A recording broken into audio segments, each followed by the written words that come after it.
തള്ളിപ്പറഞ്ഞവൻ ഞാൻ. യോനായെ പോലെ പിന്തിരിഞ്ഞവൻ ഞാൻ. പത്രോസിനെ പോൽ തള്ളിപ്പറഞ്ഞവൻ ഞാൻ. യോനായെ പോലെ പിന്തിരിഞ്ഞവൻ ഞാൻ.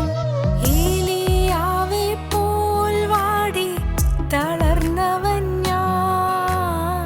ഏലിയാവെ പോൽ വാടി തളർന്നവൻ ഞാൻ. എന്നേശുവേ നിൻ പൊന്നു പാദത്തിൽ ഞാൻ എന്താകുന്നുവോ അതായി തന്നെ ഞാൻ. എന്നപ്പനേ നിൻ പൊന്നു പാദത്തിൽ ഞാൻ എന്താകുന്നുവോ അതായി തന്നെ ഞാൻ. എന്നെ മുറ്റും മുറ്റും നൽകുന്നേ. എന്നെ മുറ്റും മുറ്റും നൽകുന്നേ. എന്നെ മുറ്റും മുറ്റും നൽകുന്നേ. ഞങ്ങളോ ക്രൂശിക്കപ്പെട്ട ക്രിസ്തുവിനെ പ്രസംഗിക്കുന്നു. ദൈവതിരുനാമത്തിന് മഹത്വം ഉണ്ടാകട്ടെ. ബഹുമാനപ്പെട്ട അച്ഛന്മാർക്കും സ്നേഹം നിറഞ്ഞ സഹോദരി സഹോദരന്മാർക്കും കർത്തനാമത്തിൽ എൻ്റെ വിനീതമായ വന്ദനം. വായിക്കാം. യെഹെസ്കേൽ 9. അനന്തരം ഞാൻ കേൾക്കെ അവൻ അത്യുച്ചത്തിൽ വിളിച്ച്, നഗരത്തിൻ്റെ സന്ദർശനങ്ങളെ അടുത്തു വരുമാറാക്കുവിൻ, ഓരോരുത്തരും നാശകരമായ ആയുധം കയ്യിലെടുക്കട്ടെ എന്ന് കൽപ്പിച്ചു. ഓരോരുത്തരും നാശകരമായ ആയുധം കയ്യിലെടുക്കട്ടെ എന്ന് പറഞ്ഞു. അപ്പോൾ 6 പുരുഷന്മാർ ഓരോരുത്തരും വെൺമഴു കയ്യിലെടുത്തുകൊണ്ട് വടക്കോട്ടുള്ള മേലത്തെ പടിവാതിലിന്റെ വഴിയായി 6 വന്നു. പുരുഷന്മാർ വെൺമഴി ഏന്തിക്കൊണ്ട് വന്നു. അവരുടെ നടുവിൽ ക്ഷണവസ്ത്രം ധരിച്ച് അരയിൽ എഴുത്തുകാരൻ മഷിക്കുപ്പിയുമായി ഒരുത്തനുണ്ടായിരുന്നു. അവരുടെ നടുവിൽ ശണവസ്ത്രം ധരിച്ച് എഴുത്തുകാരന് മഷിക്കുപ്പിയുമായി ഒരുത്തനുണ്ടായിരുന്നു. അവർ അകത്തു ചെന്ന് താമരയാഗപീഠത്തിന്റെ അരികെ നിന്നു. അവർ അകത്ത് ചെന്ന് താമരയാഗപീഠത്തിന്റെ അരികെ നിന്നു. ഇസ്രായേലിന്റെ ദൈവത്തിന്റെ മഹത്വം അത് ഇരുന്നിരുന്ന കെരൂബിന്മേൽ നിന്ന് ആലയത്തിന് ഉമ്മരപ്പടിക്കൽ വന്നിരുന്നു. ദൈവത്തിന്റെ മഹത്വം അങ്ങ് കെരൂബിൽ നിന്ന് ആലയത്തിന്റെ ഉമ്മരപ്പടിക്കിലേക്ക് മാറിപ്പോയിരുന്നു. പിന്നെ അവൻ ക്ഷണവസ്ത്രം ധരിച്ച് അരയിൽ എഴുത്തുകാരൻ മഷിക്കുപ്പിയുമായി നിന്നിരുന്ന പുരുഷനെ വിളിച്ചു. അവനോട് യഹോവ, നീ നഗരത്തിന് നടുവിൽ യെരൂശലേമിന് നടുവിൽ കൂടി ചെന്ന് അതിൽ നടക്കുന്ന സകല മ്ലേച്ഛതകൾ നിമിത്തം നെടുവീർപ്പെട്ട് കരയുന്ന പുരുഷന്മാരുടെ നെറ്റികളിൽ ഒരു അടയാളം ഇടുക എന്ന് കൽപ്പിച്ചു. ഓർത്ത് നെടുവീർപ്പെട്ട് കരയുന്ന പുരുഷന്മാരുടെ നെറ്റിയിൽ അടയാളമിടുക. മുദ്ര ആർക്കാണ്? മ്ലേച്ഛതകളെ ഓർത്ത് നെടുവീർപ്പെട്ട് കരയുന്ന പുരുഷന്മാരുടെ നെറ്റിയിൽ അടയാളം. ദൈവത്തിന് സ്തോത്രം. മുദ്ര കിട്ടുന്ന ആർക്കാണ്? ഈ ആലയത്തിൽ, നമ്മുടെ ജീവിതത്തിൽ, നമ്മുടെ ഈ ശരീരത്തിൽ, നമ്മുടെ ഹൃദയത്തിൽ, നമ്മുടെ ചിന്താഗതിയിൽ, ഈ ആലയത്തിൽ നടക്കുന്ന മ്ലേച്ഛതകളെ ഓർത്ത് നെടുവീർപ്പിട്ട് കരയുന്ന പുരുഷന്മാരുടെ നെറ്റിയിൽ അടയാളം ഇടുക. നീ ആലയത്തിൽ കൂടി ചെന്ന് നെടുവീർപ്പിട്ട് കരയുന്ന തങ്ങളുടെ മ്ലേച്ഛതകളെ ഓർത്ത് നെടുവീർപ്പിട്ട് കരയുന്ന പുരുഷന്മാരുടെ നെറ്റിയിൽ അടയാളം ഇടുക. അടയാളം കിട്ടുന്ന ആർക്കാണ്? മുദ്ര. ഈ മുദ്ര കിട്ടുന്നത് പാപങ്ങളെ ഓർത്ത് നെടുവീർപ്പിട്ട് കരയുന്നവർക്ക് മുദ്ര കിട്ടും. ദൈവത്തിന് സ്തോത്രം. പരിശുദ്ധാത്മാവാണ് പാവബോധം തരുന്നത്. പാവബോധം കിട്ടുമ്പോൾ തകർന്ന് കരഞ്ഞ്, അയ്യോ ഞാൻ എന്ത് ചെയ്തു പോയി, എനിക്ക് എന്ത് സംഭവിച്ചു പോയി, ഞാൻ ഒന്നും ചിന്തയില്ലാതെ എന്തെല്ലാമാണ് കണ്ടുപോയത്, എന്തെല്ലാമാണ് കേട്ടുപോയത്, കർത്താവേ ഞാൻ എന്തെല്ലാമാണ് തൊട്ടുപോയത്, എന്തെല്ലാമാണ് ഞാൻ പ്രവർത്തിച്ചു പോയത്, എൻ്റെ കർത്താവേ ഞാൻ ഒരു ചിന്തയില്ലാതെ എന്തെല്ലാം കാര്യങ്ങളാണ് ഞാൻ കുടുങ്ങിപ്പോയത്, അനേകം തെറ്റുകൾ എനിക്ക് സംഭവിച്ചു പോയല്ലോ. എൻ്റെ ജീവിതത്തിൽ കർത്താവേ എനിക്ക് ഇന്ന് ഭയം തോന്നുമാറ് എൻ്റെ ജീവിതത്തിൽ ഞാൻ ജനിച്ച നാൾ മുതൽ ഓർമ്മ വെച്ച കാലം മുതൽ എത്രയെത്ര പാപങ്ങളാണ് വന്നുപോയത്, മ്ലേച്ഛതകളാണ് വന്നുപോയത്. എൻ്റെ ദൈവമേ, ഞാൻ എങ്ങനെ ഇതിൽ നിന്ന് മോചനം പ്രാപിക്കേണ്ടു?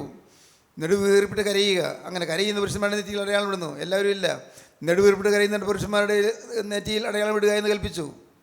മറ്റവരോട് ഞാൻ കേൾക്കെ അവൻ, മറ്റ് 6 പുരുഷന്മാരുടെ വെൺമഴി വരുന്ന 6 പുരുഷന്മാരോട്, നിങ്ങൾ അവൻ്റെ പിന്നാലെ നഗരത്തിൽ കൂടി ചെന്ന് വെട്ടുവിൻ. നിങ്ങൾ ആ മുദ്രയിട്ട് പോകുന്നതിന് പിന്നാലെ നിങ്ങൾ നഗരത്തിൽ കൂടി ചെന്ന് വെട്ടുവീൻ. നിങ്ങളുടെ കണ്ണിന് ആദരവ് തോന്നരുത്. ആരോടും മനസ്സിൽ തോന്നിക്കണ്ട. നിങ്ങളുടെ കണ്ണിന് ആദരവ് തോന്നരുത്. നിങ്ങൾ കരുണ കാണിക്കുകയുമരുത്. ആരോടും കരുണ കാണിക്കണ്ട. വൃദ്ധന്മാരെയും യൗവനക്കാരെയും കന്യകമാരെയും പൈതങ്ങളെയും സ്ത്രീകളെയും കൊന്നുകളവിൻ. എല്ലാവരെയും, മുദ്രയില്ലാത്ത ഏവരെയും കൊന്നുകളയും. മുദ്രയിട്ട് ഒരാൾ പോകുന്നു. മുദ്രയിട്ട് പോകുന്നതിൻ്റെ പിന്നാലെ ഈ വെൺമഴുവേന്തി 6 പുരുഷന്മാർ ചെന്ന് അവരോട് പറയുകയാണ്, കർത്താവ് പറയുകയാണ്, നീ ഒരു അലിവും തോന്നണ്ട, മനസ്സിൽ തോന്നിക്കണ്ട, കരുണ തോന്നണ്ട, വൃദ്ധന്മാരെയും പൈതങ്ങളെയും ശിശുക്കളെയും സ്ത്രീകളെയും പുരുഷന്മാരെയും എല്ലാവരെയും കൊന്നുകളക, മുദ്രയില്ലാത്തവരെല്ലാവരെയും വെട്ടിക്കളക. എന്നാൽ അടയാളമുള്ള ഒരുത്തിനെയും തുടരുത്. സ്തോത്രം. എന്തൊരു കൃപയാണത്! അടയാളമുള്ള ഒരുത്തിനും നാശം വരുന്നില്ല. പ്രിയപ്പെട്ടവരെ, ഈ വാക്കുകളൊക്കെ നിങ്ങൾ കേൾക്കുമ്പോൾ ചിന്തിക്കണം, എനിക്ക് അടയാളമുണ്ടോ? എനിക്ക് ആത്മാവിൻ്റെ മുദ്ര ലഭിച്ചിട്ടുണ്ടോ? പരിശുദ്ധാത്മാവിൻ്റെ മുദ്ര എനിക്ക് കിട്ടിയിട്ടുണ്ടോ? ഇന്ന് എൻ്റെ നെറ്റിയിലെ മുദ്രയുണ്ടോ? ഇന്ന് എൻ്റെ ഹൃദയത്തിലെ മുദ്രയുണ്ടോ? ഹൃദയത്തിൽ മുദ്ര ഇന്ന് എൻ്റെ ഹൃദയത്തിലെ മുദ്രയുണ്ടോ? ദൈവത്തിന് സ്തോത്രം. പുറമേ ആർക്ക് കാണാനില്ല. എൻ്റെ കർത്താവ്, നീ എന്നെ ഒന്ന് ശോധന ചെയ്ത് എൻ്റെ ഹൃദയത്തെ അറിയണമേ. എന്നെ പരീക്ഷിച്ചെന്നെ നിലവുകളെ അറിയണമേ. വ്യസനത്തിൽ മാർഗ്ഗത്തിലുണ്ടോ എന്ന് നോക്കി ശാശ്വത മാർഗ്ഗത്തിൽ നടത്തണമേ. കർത്താവെ, എനിക്ക് അറിയാവുന്നിടത്തോളം പാവങ്ങളൊക്കെ ഞാൻ കണ്ടുപിടിച്ചു, ഏറ്റുപറഞ്ഞു, ഉപേക്ഷിച്ചു. പക്ഷേ കർത്താവെ, യഹോവേ, നീ എന്നെ ശോധന ചെയ്ത് എൻ്റെ ഹൃദയത്തെ അറിയണമേ. യഹോവേ, എന്നെ ശോധന ചെയ്ത് എൻ്റെ ഹൃദയത്തെ അറിയണമേ. എന്നെ പരീക്ഷിച്ച് എൻ്റെ നിലവുകളെ അറിയണമേ. ദൈവമേ, എന്നെ ശോധന ചെയ്ത് എൻ്റെ ഹൃദയത്തെ അറിയണമേ. എന്നെ ശോധന ചെയ്ത് എൻ്റെ ഹൃദയത്തെ അറിയണമേ. എന്നെ പരീക്ഷിച്ച് എൻ്റെ നിലവുകളെ അറിയണമേ. പരീക്ഷിച്ച് എൻ്റെ നിലവുകളെ അറിയണമേ. വ്യസനത്തിനുള്ള മാർഗം എന്നിൽ ഉണ്ടോ എന്ന് നോക്കി. ഏതെങ്കിലും മാർഗം, is there any wicked way in my life. വ്യസനത്തിലുള്ള മാർഗം മലയാളത്തിൽ തർജ്ജമ ചെയ്തിരിക്കുന്നത് is there any wicked way in my life. ദുഷ്ടമാർഗ്ഗങ്ങൾ എന്തെങ്കിലും എൻ്റെ ജീവിതത്തിൽ ഉണ്ടോ എന്ന് നോക്കി ശാശ്വത മാർഗത്തിൽ എന്നെ നടത്തണമേ. ശാശ്വതമായ മാർഗ്ഗത്തിൽ നടത്തണമേ, നിലനിൽക്കുന്നതായ മാർഗ്ഗത്തിൽ നടത്തണമേ. Is there any wicked way in my life. എൻ്റെ ജീവിതത്തിൽ ഏതെങ്കിലും വിക്കറ്റ് വേസ് ഉണ്ടോ, ദുഷ്ട വഴികളുണ്ടോ, ദോഷപരമായ വഴികളുണ്ടോ എന്ന് നോക്കി ശാശ്വതമായ നീതി മാർഗ്ഗത്തിൽ കൂടി എന്നെ നടത്തണമേ. 19 സംഘത്തിന് അവസാന വാക്യങ്ങൾ. തൻ്റെ തെറ്റുകളെ ഗ്രഹിക്കുന്നതിനാര് മറഞ്ഞിരിക്കുന്ന തെറ്റുകളെ പോക്കി എന്നെ മോചിക്കണമേ. സ്വമേധാപാപങ്ങളുടെ അടിയെ കാക്കണമേ. 19 സംഘത്തിന് അവസാനം. തൻ്റെ തെറ്റുകളെ ഗ്രഹിക്കുന്നവൻ ഗ്രഹിക്കുന്നവനാര് മറഞ്ഞിരിക്കുന്ന തെറ്റുകളെ പോക്കി എന്നെ മോചിക്കണമേ. തെറ്റുകളെ പോക്കി എന്നെ മോചിക്കണമേ. സ്വമേധ പാപങ്ങളെ അകറ്റി അടിയനെ കാക്കണമേ. അവ എൻ്റെ മേൽ വാഴരുതേ. പാപങ്ങളുടെ മേൽ വാഴരുതേ. എന്നാൽ ഞാൻ നിഷ്കളങ്കനും മഹാപാതകരഹിതനുമായിരിക്കും. ഞാൻ നിഷ്കളങ്കനും മഹാപാതകരഹിതനുമായിരിക്കും. എൻ്റെ പാറയും എൻ്റെ വീണ്ടെടുപ്പുകാരനുമായ യഹോവേ. എൻ്റെ പാറയും എൻ്റെ വീണ്ടെടുപ്പുകാരനുമായ യഹോവേ. എൻ്റെ വായിലെ വാക്കുകളും എൻ്റെ ഹൃദയത്തിലെ ധ്യാനവും ഹൃദയത്തിലെ ചിന്തയും നിനക്ക് പ്രസാദമായിരിക്കുമാറാകട്ടെ. ദൈവത്തിന് സ്തോത്രം. വായിലെ വാക്കുകൾ, ഹൃദയത്തിലെ ചിന്ത, ആളത്ത് മുഴുവൻ നിനക്ക് പ്രസാദമായിരിക്കണം. മുദ്ര കിട്ടണം. ദൈവത്തിന് സ്തോത്രം. ഇന്ന് ഈ സമയത്ത് നിങ്ങൾ ഓരോരുത്തരും മറ്റെല്ലാ ചിന്തകളും മറന്നിട്ട്, കർത്താവേ, എനിക്ക് പരിശുദ്ധാത്മാ മുദ്രയുണ്ടോ?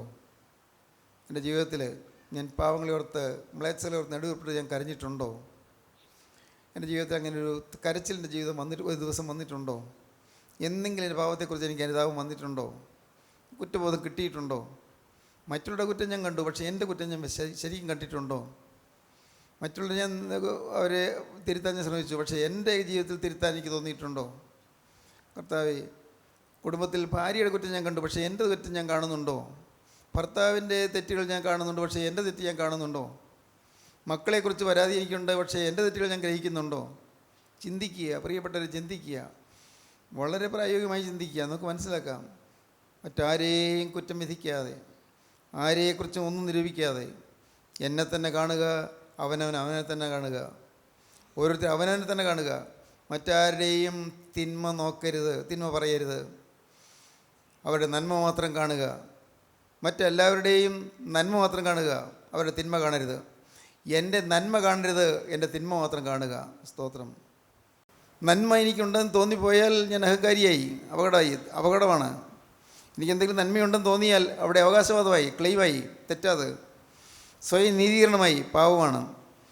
എനിക്ക് നന്മയൊന്നുമില്ല എന്ന് കണ്ടെത്തണം. ചുമ്മാ വാക്ക പറഞ്ഞ പോരാ, എനിക്ക് നന്മയൊന്നുമില്ല, എനിക്ക് ഭാവിയാണ് എന്ന് പറഞ്ഞിട്ട് കാര്യമൊന്നുമില്ല. ഇന്ന പാവം ഇന്ന വിധത്തിലേക്ക് വന്നിട്ടുണ്ട് എന്ന് നാം തന്നെ തിരിച്ചറിയണം. എൻ്റെ ലക്ഷ്യം എന്താണ്? എൻ്റെ ജീവിതത്തിൽ ലാക്ക് എന്താണ്? ദൈവത്തിന് സ്തോത്രം. എൻ്റെ ജീവിതത്തിൽ ലാക്ക് എന്താണ് നാം കണ്ടുപിടിക്കണം. ജീവിതത്തിൽ ലക്ഷ്യം എന്താണ്? ജീവിതത്തിൽ ലക്ഷ്യം യേശുക്രിസ്തുവിനെ പ്രസാദിപ്പിക്കുക എന്നുള്ളത് മാത്രമാണ് എൻ്റെ ജീവിത ലക്ഷ്യം. പ്രിയപ്പെട്ടവരെ, ഞാൻ ഒരു വടി കൂടി കടന്ന് ഞാൻ പറയാം. മരിച്ചതിന് ശേഷം സ്വർഗത്തിൽ പോവുക എന്നുള്ളതും അല്ല ലക്ഷ്യം. വേണം, ശരിയാണ്, പക്ഷേ അതല്ല ലക്ഷ്യം. നേരെ ലക്ഷ്യം എന്താണ്? ലക്ഷ്യം എൻ്റെ ജീവിതത്തിൽ ലാക്ക് എന്താണ്? എൻ്റെ ജീവിതത്തിൽ ലാക്ക്, കർത്താവേ, എൻ്റെ ജീവിതത്തിൽ യേശുക്രിസ്തുവിനെ സ്നേഹിച്ച് എൻ്റെ ആയുസ്സ് തയ്ക്കണം. കർത്താവേ, യേശു എൻ്റെ ഹൃദയത്തിൽ സന്തോഷത്തോടെ വസിക്കണം. യേശു മുഖപ്രസന്നതയോടെ എൻ്റെ ഹൃദയത്തിൽ വസിക്കണം. എനിക്ക് ഈ ലോകത്തിൽ ജീവിക്കുന്ന കാലം, ഈ നശ്വരമായ ലോകത്തിൽ യേശുവിനെ പ്രസാദിപ്പിക്കണം. സ്തോത്രം. അങ്ങനെ ചിന്ത നിങ്ങൾക്ക് വന്നാൽ നിങ്ങൾക്ക് ജയിക്കാം. ദൈവത്തിന് സ്തോത്രം, ദൈവത്തിന് സ്തോത്രം.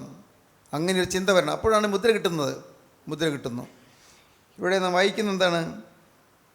മുദ്ര 4 കാറ്റും പിടിച്ചുകൊണ്ട് ഭൂമിയുടെ 4 കോണിലും നിൽക്കുന്നത് ഞാൻ കണ്ടു.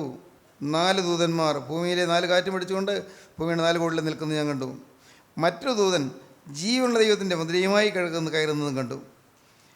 അവൻ ഭൂമിക്കും സമുദ്രത്തിനും കേടുവരുത്തുവാൻ അധികാരം ലഭിച്ച 4 ദൂതന്മാരോട്, നമ്മുടെ ദൈവത്തിൻ്റെ ദാസന്മാരുടെ നെറ്റിയിൽ ഞങ്ങൾ മുദ്രയിട്ട് കഴിയോളം ഭൂമിക്കും സമുദ്രത്തിനും വൃക്ഷങ്ങൾക്കും കേടുവരുത്തരുത് എന്നുള്ള ഉറക്കെ വിളിച്ച് പറഞ്ഞു.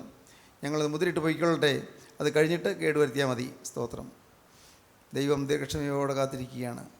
പത്രോസിൻ്റെ 2-ാമത്തെ ലേഖനം 3-ാം അധ്യായത്തിൻ്റെ 9-ാം വാക്യം മുതൽ വായിക്കാം. ചിലർ താമസം വിചാരിക്കുന്നത് പോലെ ചിലർ താമസമെന്ന് വിചാരിക്കുന്നത് പോലെ കർത്താവ് തൻ്റെ വാഗ്ദത്തം നിവർത്തിപ്പാൻ താമസിക്കുന്നില്ല.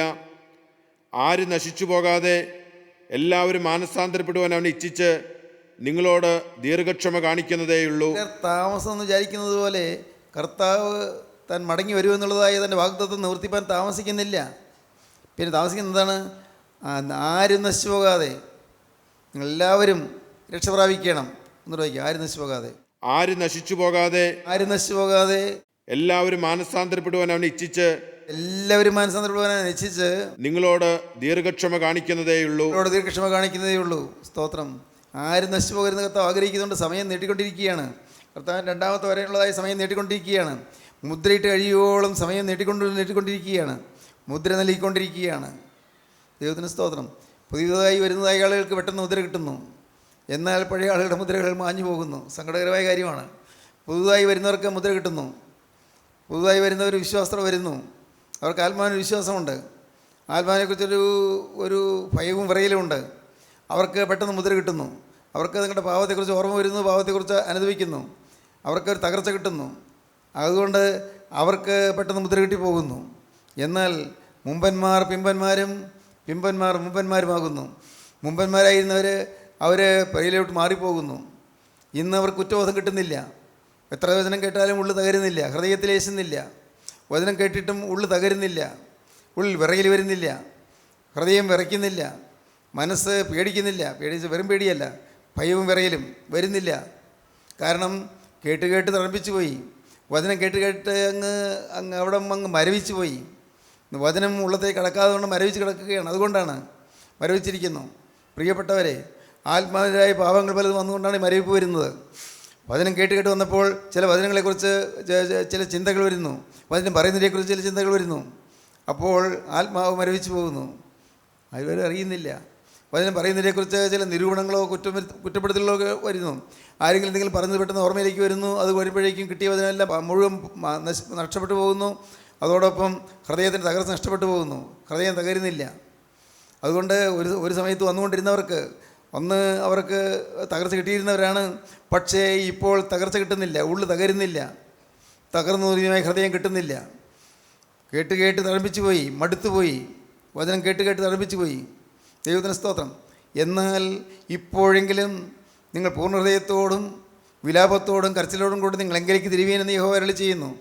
യോവേൽ 2:14. ഇപ്പോഴെങ്കിലും, ലേറ്റായിപ്പോയി, ഇപ്പോഴെങ്കിലും നിങ്ങൾ കരച്ചിലോടും വിലാപത്തോടും എങ്കിലേക്ക് തിരിവീൻ. നിങ്ങളുടെ വസ്ത്രങ്ങളെയല്ല, ഹൃദയങ്ങളെ തന്നെ കീറിക്കൊണ്ടെങ്കിലേക്ക് തിരിവീൻ. ഹൃദയങ്ങളെ തന്നെ കീറിക്കൊണ്ട് നിങ്ങൾ ഉപവാസ ദിവസം പ്രസിദ്ധമാക്കുവീൻ, ഉപവാസം നിയമിപ്പീൻ. ദൈവത്തിന് സ്തോത്രം. ഇപ്പോഴെങ്കിലും ഒട്ടും വൈകരുതെന്നാണ് പറയുന്നത്. ഒട്ടും വൈകരുത്. ദൈവത്തിന് സ്തോത്രം. ദൈവത്തിന് വലിയ നാമം മഹത്വപ്പെടട്ടെ. പ്രിയപ്പെട്ടവരെ, ഞാൻ വളരെ അത്ഭുതത്തോടെ ഓർക്കുന്നു. കർത്താവിന് സ്തോത്രം. ഇന്ന് അനേകം പേര് കൂട്ടായ്മയിൽ വരുന്നുണ്ട്, ധാരാളം പേര് വരുന്നുണ്ട്. പക്ഷേ ഇന്ന് ഹൃദയം തകരുന്നില്ല, കണ്ണീര് വരുന്നില്ല, ഉള്ളു തകരുന്നില്ല. ദൈവത്തിന് സ്തോത്രം. ഹൃദയം തകരുന്നില്ല. ഞാൻ ഓർക്കുന്നു 1973 മുതലുള്ളതായ ചില കാലങ്ങളിൽ വചനം പറയാൻ തുടങ്ങുമ്പോഴേക്കും ആളുകൾ കൂട്ടക്കരച്ചിലാകുമായിരുന്നു. കൂട്ടക്കരച്ചിൽ. ദൈവത്തിന് സ്തോത്രം.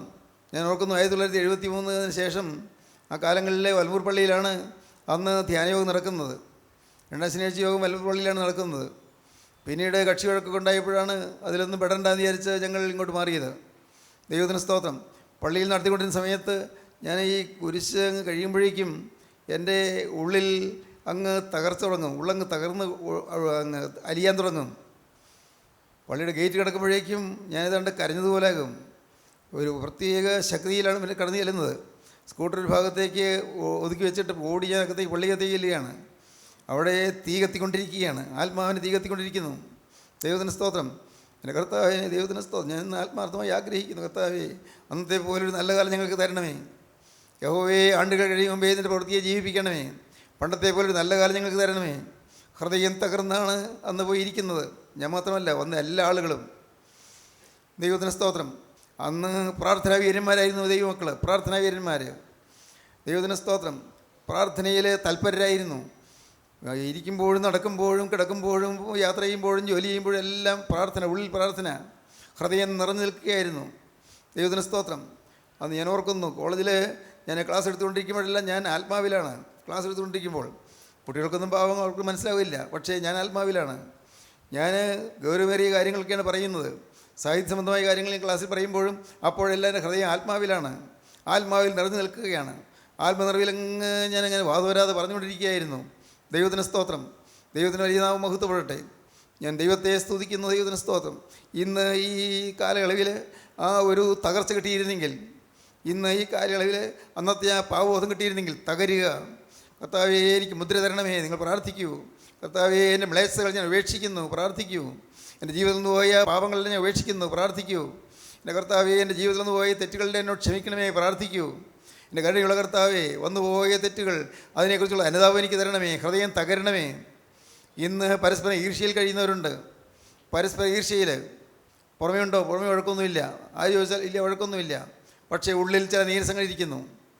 നോക്കൂ സഹോദരങ്ങളെ, ഇന്ന് നിങ്ങൾ കേട്ടുകൊണ്ടിരിക്കുമ്പോൾ നിങ്ങൾ ചിന്തിക്കണം, എൻ്റെ ജീവിതത്തിൽ ഇനി എവിടെയാണ് അപകടം കിടക്കുന്നത്, പാവം കിടക്കുന്നത്, തിന്മ കിടക്കുന്നത്, അകൽച്ച കിടക്കുന്നത്? എവിടെയാണ് ഞാൻ നിരപ്പാകേണ്ടത്? എവിടെയാണ് എനിക്ക് ഭിന്നത വന്നിരിക്കുന്നത്? ഒരു ഓഫീസിൽ ജോലി ചെയ്യുന്നവർ അവർ പരസ്പരം ഭിന്നതയിലായിരിക്കുന്നു. ഉള്ളിൽ ചില ഉൾക്കുത്തുകൾ. തെറ്റാണത്. എല്ലാം കേട്ടിട്ടും പിന്നെയും മറുതലിക്കുന്ന ആളുകളുണ്ട്. എല്ലാം ഒരേ ഓഫീസിൽ ജോലി ചെയ്യുന്നു, ഒരു സ്ഥാപനത്തിൽ ജോലി ചെയ്യുന്നു. സ്ഥാപനത്തിൽ ജോലി ചെയ്യുന്നവർ കൂട്ടായ്മയിൽ രണ്ടുപേരും വരുന്നു. പക്ഷേ കൂട്ടായ്മയിൽ വരുന്നു, രണ്ടുപേരും കൂട്ടായ്മ വരുന്നു. ദൈവത്തിന് സ്തോത്രം. പക്ഷേ അകത്ത് ഉള്ളിൽ പോരുണ്ട്, ഉള്ളിൽ നീരസമുണ്ട്, ഉള്ളിൽ കയ്പുണ്ട്, ഉള്ളിൽ മുൻവിധിയുണ്ട്.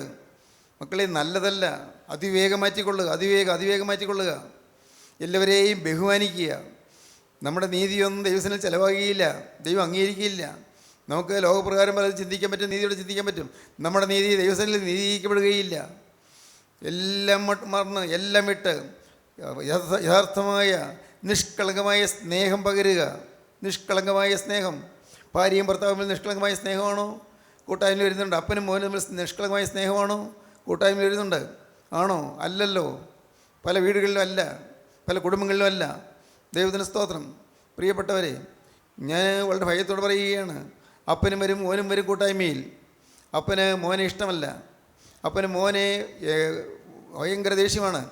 അപ്പൻ പറയുന്നു, നിന്നെ ഞാൻ വകവരുത്തുമെന്ന്. എന്നിട്ടാണ് കൂട്ടായ്മ വന്നിരിക്കുന്നത്. മോനോട് പറയും, നിന്നെ ഞാൻ വകവരുത്തും, ഞാൻ വന്നാൽ നിന്നെ കൊല്ലും. മോൻ അവൻ പേടിച്ച് കഴിയുന്നു. ദൈവത്തിന് സ്തോത്രം. എന്തു ചെയ്യും? അപ്പൻ അവനെ തല്ലി, അവൻ്റെ ഭാര്യയെ തല്ലി. അപ്പന് കൂസലുമില്ല, കൂട്ടായ്മയിൽ ഇരുന്ന ആളാണ്. കൂട്ടായ്മയിൽ വരുന്നു. എന്തിനു കൂട്ടായ്മ വരുന്നു? ദൈവത്തിന് സ്തോത്രം.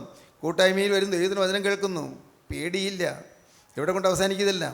കർത്താവിന് സ്തോത്രം. ഞാൻ ഹൃദയത്തിൽ നൊന്തുകൊണ്ട് പറയുകയാണ്, അനേകരും പരസ്പര സ്നേഹത്തിലല്ല, ഭാര്യയും ഭർത്താവ് തമ്മിൽ ഇണക്കത്തിലല്ല. വഴക്കുണ്ടോ? അടിപിടിയൊന്നുമില്ല. പക്ഷേ ഭർത്താവ് പറയുന്നത് മുഴുവൻ സ്വീകരിക്കാൻ ഭാര്യയ്ക്ക് തോന്നുന്നില്ല. ഭാര്യയുടെ അഭിപ്രായത്തിൽ മുഴുവൻ ശരിയാണെന്ന് തോന്നാൻ ഭർത്താവിന് സാധിക്കുന്നില്ല. ഒരു കംപ്ലീറ്റ് ഹാർമണി വരരുതോ?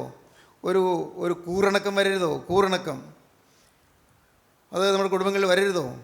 നോക്കൂ, ചിന്തിക്കൂ. അമ്മ പറയുന്നു, മോൾക്ക് മോൾക്ക് കൊടുത്ത് കുറച്ച് പോരാ എന്ന്.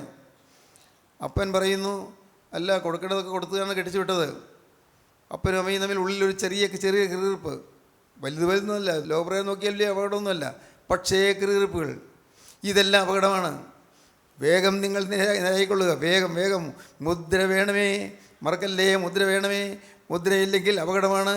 നിങ്ങൾ ഇന്ന് കടന്നുപോയാൽ മുദ്ര കിട്ടാതെയാണ് കടന്നു പോകുന്നത്. നിങ്ങൾ അറിയണമേ. ദൈവത്തിന് സ്തോത്രം. ഞാൻ കുറച്ചുകൂടി പ്രായോഗികമായി പറയുകയാണ്. ഇനിയും വൈകരുത്, തിരുത്താൻ വൈകരുത്. ഇനിയും താമസിക്കരുത്. മുദ്ര വേണം നമുക്ക്. പരിശുദ്ധാത്മ മുദ്ര വേണം. മുദ്ര, പരിശുദ്ധാത്മ മുദ്രയ്ക്ക് വേണ്ടി നിങ്ങൾ ആഗ്രഹിക്കുക. പരിശുദ്ധാത്മ മുദ്രയ്ക്ക് വേണ്ടി നിങ്ങൾ യാചിക്കുക. കർത്താവേ, എനിക്ക് പരിശുദ്ധാത്മ മുദ്ര തരണമേ. ദൈവത്തിന് സ്തോത്രം. നെടുവേർപ്പെട്ട് കരയുക. കർത്താവിൻ്റെ വലിയ നാമം മഹത്വപ്പെടട്ടെ. വായിക്കാം 2-ാം വാക്യം മുതൽ. മറ്റൊരു ദൂതൻ ജീവനുള്ള ദൈവത്തിൻ്റെ മുദ്രയുമായി കിഴക്ക് നിന്ന് കയറുന്നതും കണ്ടു. അവൻ ഭൂമിക്കും സമുദ്രത്തിനും കേടുവരുത്തുവാൻ അധികാരം ലഭിച്ച 4 ദൂതന്മാരോട്, നമ്മുടെ ദൈവത്തിൻ്റെ ദാസന്മാരുടെ നെറ്റിയിൽ ഞങ്ങൾ മുദ്രയിട്ട് കഴിയുവോളം ഭൂമിക്കും സമുദ്രത്തിനും വൃക്ഷങ്ങൾക്കും കേടുവരുത്തരുത് എന്ന് ഉറക്കെ വിളിച്ചു പറഞ്ഞു. മുദ്രയേറ്റവരുടെ എണ്ണവും ഞാൻ കേട്ടു. ദൈവത്തിന് സ്തോത്രം. മുദ്രയേൽക്കുക. എൻ്റെ ദൈവത്തിന് വലിയ നാമം മഹത്വപ്പെടട്ടെ. ഞാൻ ഇന്ന് ഈ വാക്കുകളെ അവസാനിപ്പിക്കുന്നതിന് മുൻപ് എനിക്ക് നിങ്ങളോടൊരു അപേക്ഷയുണ്ട്. സ്തോത്രം. ജീവിതത്തിൽ ഇനിയും വചനം പറയാൻ അവസരം കിട്ടിയില്ലെങ്കിലും ഇന്ന് ഞാൻ സ്നേഹത്തോടെ പറയുകയാണ്. നാം കർത്താവിൻ്റെ പരിശുദ്ധാത്മാവിൻ്റെ മുദ്ര ലഭിക്കാതെ എഴുന്നേൽക്കരുത്. ഇപ്പോൾ ലഭിക്കും, വേണമെങ്കിൽ കിട്ടും. പരിശുദ്ധാത്മാ മുദ്ര കിട്ടാതെ നിങ്ങളാരും എഴുന്നേൽക്കരുത്. പാവം വെച്ചുകൊണ്ട് ഇനി മുന്നോട്ട് പോകരുത്. അശുദ്ധി വെച്ചുകൊണ്ട് മുന്നോട്ട് പോകരുത്. ദൈവത്തിന് സ്തോത്രം. ജീവിതത്തിൽ തിന്മ വെച്ചുകൊണ്ട് മുമ്പോട്ട് പോകരുത്. നെടുവേർപ്പെട്ട് കരഞ്ഞുകൊള്ളുക. പാവത്തെ ഓർത്ത് അനുഭവിച്ചുകൊള്ളുക. കർത്താവിൻ്റെ കൃപയ്ക്ക് വേണ്ടി യാചിച്ചുകൊള്ളുക. കർത്താവേ, കരുണ തോന്നണമേ. നിങ്ങൾ പ്രാർത്ഥിക്കൂ. എൻ്റെ ജീവനുള്ള ദൈവമേ, മനസ്സലിയണമേ. ഞാൻ അറിഞ്ഞും അറിയാതെയും അനേകം പാവങ്ങൾ ചെയ്തു പോയി. മിശിഹ മഹാഭാവിയായി എന്നോട് കരുണ തോന്നണമേ.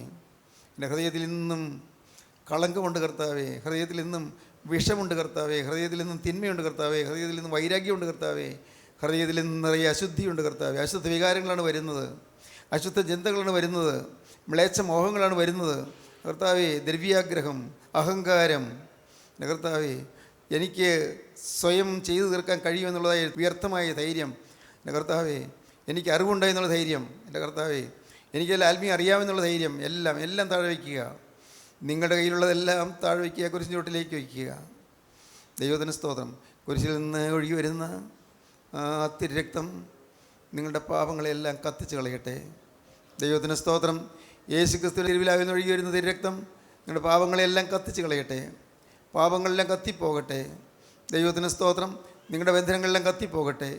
പൈശാചികൻ്റെ സകല ബന്ധനങ്ങൾ നിങ്ങൾ മാറി, ശാപങ്ങൾ മാറി, പാപങ്ങൾ മാറി നിങ്ങൾ വിശുദ്ധരായി തീരട്ടെ. ദൈവത്തിന് സ്തോത്രം. ഇന്നുവരെ വന്നുപോയ സകല പാപങ്ങളും കർത്താവായ യേശു ക്രിസ്തു നിങ്ങൾ കഴുകിത്തരും. വിശ്വസിക്കൂ. തിരക്തത്താൽ കഴുകിത്തരും. യേശു ക്രിസ്തു വന്നിട്ടുണ്ട്. നിങ്ങളുടെ പാപം കഴുകുവാനാണ് കർത്താവ് വന്നിരിക്കുന്നത്. നിങ്ങൾക്ക് സുബോധം തരുവാനാണ് വന്നിരിക്കുന്നത്. ഹൃദയം തകർക്കുവാനാണ് കർത്താവ് വന്നിരിക്കുന്നത്. ഒന്ന് മാത്രം എൻ്റെ പ്രിയപ്പെട്ടവരെ, ഇപ്പോൾ നിങ്ങൾ കർത്താവോട് പറയണം, കർത്താവേ, നീ എന്നെ സ്നേഹിക്കുന്നുവല്ലോ, എന്നാലോ ഞാൻ നിന്നെ വ്യസനിപ്പിച്ചല്ലോ, ഞാൻ നിന്നെ വേദനിപ്പിച്ചുവല്ലോ. കർത്താവേ, എന്നോട് ക്ഷമിക്കണമേ. എൻ്റെ കർത്താവേ, ഇപ്പോൾ തൃക്കര നീട്ടി എൻ്റെ തലമേലാക്കര ഒന്ന് വെക്കണമേ. തിരക്തത്താൽ എന്നെ കഴുകണമേ. തിരക്തത്താൽ എന്നെ ശുദ്ധീകരിക്കണമേ. ഇന്ന് എൻ്റെ ജീവിതത്തിൻ്റെ ഏറ്റവും സുന്ദരമായ ദിവസമാക്കി തീർക്കണമേ. ഇതൊരു വഴി തിരിവാക്കി തീർക്കണമേ. ഇനിമേൽ പുതിയ പാതയിലൂടെ ഞാൻ നടക്കുന്നതിനോട് ഞാൻ വാക്ക് പറയുന്നു. കർത്താവേ, പുതിയ വഴി ഞാൻ സ്വീകരിക്കുന്നു. വിശുദ്ധിയുടെ വഴി ഞാൻ സ്വീകരിക്കുന്നു. സ്നേഹത്തിൻ്റെ പാത ഞാൻ സ്വീകരിക്കുന്നു. സ്നേഹത്തിൻ്റെയും ഐശ്വര്യത്തിൻ്റെയും പാത ഞാൻ സ്വീകരിക്കുന്നു. നാഥാ, നീ എൻ്റെ അരികിലേക്ക് എഴുന്നള്ളി വന്ന് എൻ്റെ തലമേൽ തൃക്കരം വയ്ക്കണമേ. സ്നേഹവാനെയും മഹാകാരുണ്യവാനായ ഞങ്ങളുടെ സ്വർഗീയ പിതാവേ, ഈ മഹത്വപൂർണ്ണമായ സമയത്തിനായി ഞങ്ങൾ നിന്നെ സ്തുതിക്കുന്നു. ഞങ്ങൾ നിന്നെ സ്തോത്രം ചെയ്യുന്നു. സ്വർഗം ഞങ്ങളെ നോക്കിക്കൊണ്ടിരിക്കുന്നതിനായി നന്ദിയോടെ സ്തോത്രം. സ്വർഗീയ ദൂതന്മാർ ഞങ്ങളുടെ നേരെ ഉറ്റുനോക്കുന്നതിനായി നന്ദിയോടെ സ്തോത്രം. ഞങ്ങളുടെ കർത്താവായ യേശുനാഥ് ഞങ്ങളുടെ മധ്യത്തിലേക്ക് വന്നതിനായി ഞങ്ങൾ നന്ദിയോടെ സ്തോത്രം. കർത്താവേ, അവിടുന്ന് വിശ്വസിയുടെ തലമേൽ തൃക്കരം വെച്ചതിനായി നന്ദിയോടെ സ്തോത്രം. ഏറ്റുപറഞ്ഞ് വിശ്വസിച്ചവരുടെ തലമേൽ അവിടുത്തെ കരം വെച്ച് അനുഗ്രഹിച്ചതിനായി നന്ദിയോടെ സ്തോത്രം. എല്ലാവരെയും മുദ്ര നൽകി അനുഗ്രഹിച്ച് പറഞ്ഞയക്കണമേ. യേശുക്രിസ്തുവിൻ്റെ മഹത്വപൂർണ്ണമായ നാമത്തിൽ പ്രാർത്ഥിക്കുന്ന കൃപയോടെ കേൾക്കണമേ. ആമീൻ.